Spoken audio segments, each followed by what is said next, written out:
Salut la commu! Alors du coup, aujourd'hui on se retrouve pour un épisode un peu particulier parce qu'on va moderniser une cage d'escalier ainsi que des anciens parquets massifs. Alors là on se retrouve chez une cliente qui, comme beaucoup, ont de superbes matériaux dans des maisons des années 50 où on se retrouve à avoir une superbe pierre apparente avec des persiennes, enfin tout ce qu'on adore en fait finalement chez nous en Bretagne, c'est que ces maisons-là étaient faites surtout avec des bons matériaux. Et on se retrouve en fait finalement avec un souhait, c'est-à-dire que faire un mélange entre l'ancien et le moderne. C'est un peu le mélange qui fait rêver tout le monde, parce que on se retrouve à avoir ce charme de l'ancien tout en ayant ce côté très moderne avec les nouveaux matériaux et le mélange de bois et de métaux. Donc ce que je vous propose, c'est qu'on aille direct sur place et c'est parti. Alors, comme on peut voir, le style du rez-de-chaussée est plutôt contemporain. Quand on regarde un peu les entraxes, des poutres, du parquet, on est plutôt sur un truc sympatoche, à l'ancienne, mais sympa. Et du coup, un mélange de moderne et de contemporain. Alors nous, notre objectif, pourquoi elle a fait appel à nous? Par rapport à l'escalier qui est là. Voilà. L'idée, c'est qu'en gros, l'escalier qui est ici a été peint. On va se retrouver finalement à avoir une volée d'escalier qui prend, je dirais, du rez-de-chaussée au premier étage. Et ensuite, on a un parquet tout simplement. Voilà, un parquet qui n'a pas forcément été entretenu, qui a été un mélange de vernis, de cirage, d'huile, tout ce qu'on aime, quoi. Tout ce qu'on déteste. Mais l'idée, c'est qu'en gros, on va se retrouver à faire cette rénovation et lui donner un bon coup de jeunesse à ce parquet-là pour qu'on puisse rendre heureuse notre cliente. Voilà.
Alors, petite subtilité, quand on a un escalier qui est peint, on n'a pas forcément, je dirais, la visibilité sur quelle essence de bois c'est, quoi. Et donc, du coup, quand on commence à déposer, finalement, on se rend compte de l'essence assez rapidement. Là, je viens de déposer un pilier. On est sur du bois rouge. Je vous invite à regarder, pour faire un escalier, il faut à peu près 2 mètres cubes de bois rouge pour faire propre. Et en gros, pour faire simple, je vous invite à regarder sur Internet le prix d'un mètre cube, ne serait-ce qu'en bois rouge.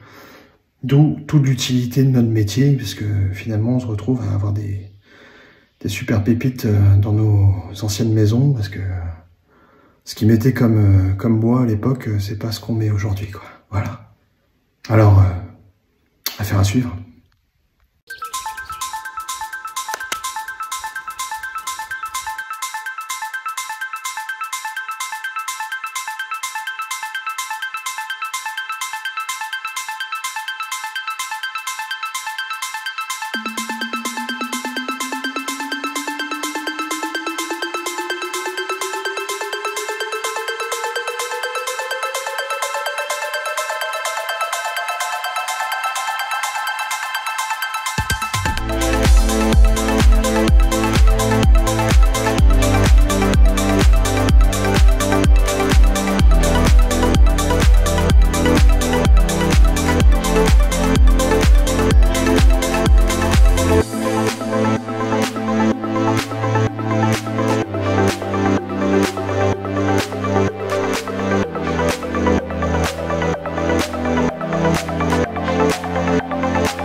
Et ben voilà un petit peu, je dirais, la cage d'escalier, comment elle peut être modernisée sans forcément changer son escalier. Voilà, il suffit de le conserver, le moderniser, et auquel cas, voilà ce qu'on peut faire. Alors forcément, ça apporte de la lumière. Souvent dans le coin d'escalier, on a du mal à avoir un petit peu cette luminosité-là, parce que c'est des coins relativement sombres, hormis quand on a une menuiserie, je dirais, dessus.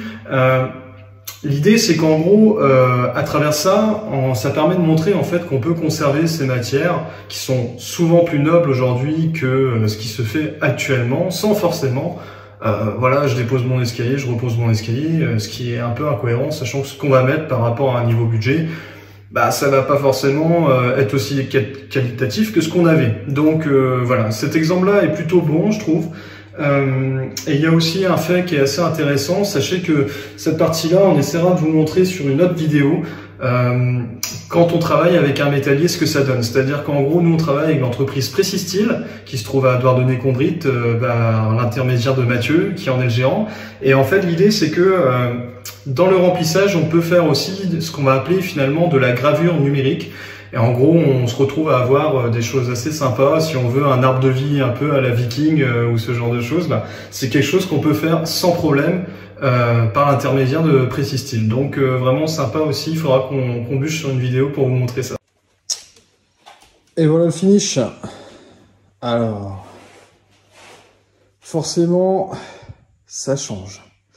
Ça change, ça modernise. C'est vrai que quand on regarde un petit peu avec le mobilier existant, on se retrouve à avoir une harmonie, je dirais, plutôt sympa.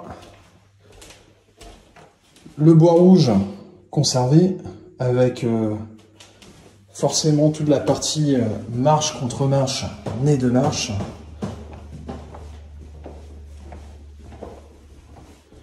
Ensuite un parquet tout beau tout propre comme on dit. Voilà, celui-ci est restauré. On commence à avoir un truc vraiment sympa parce qu'on éclaircit des pièces de manière drastique. Là, on se retrouve à avoir un résineux qui a repris tout simplement sa coloration d'origine. On a réussi à l'avoir bien blanc, donc dans toutes les pièces, dans la salle de bain également. Ben là tout de suite avec un garde-corps, je dirais complètement transformé, on arrive à une maison modernisée sans avoir forcément changé les matériaux. Voilà. Et voilà. La fin de la rénovation, la fin de la modernisation, donc fini la restauration, tout est bon. Alors, petit remerciement qu'on voulait faire, mon frère et moi, à Thierry et Nico, qui se trouvaient être les gérants de Comptoir de l'Ours, donc du coup une entreprise familiale qui nous a fourni la peinture que vous voyez ici et les conseils techniques qui s'en suivent par rapport à, je dirais, la technicité du bois. Donc, pour faire simple, je vous dis au prochain épisode. Si ça vous a plu, n'hésitez pas à vous abonner. Ça fait toujours participer l'entreprise et ça nous donne envie de refaire des vidéos et d'en prendre le temps. Et pour faire simple, je vous finirai par la phrase magique. Ne vous faites pas peur et appelez un parquetteur parce que on est là pour ça et c'est notre métier. Donc, à la prochaine. Salut la commu!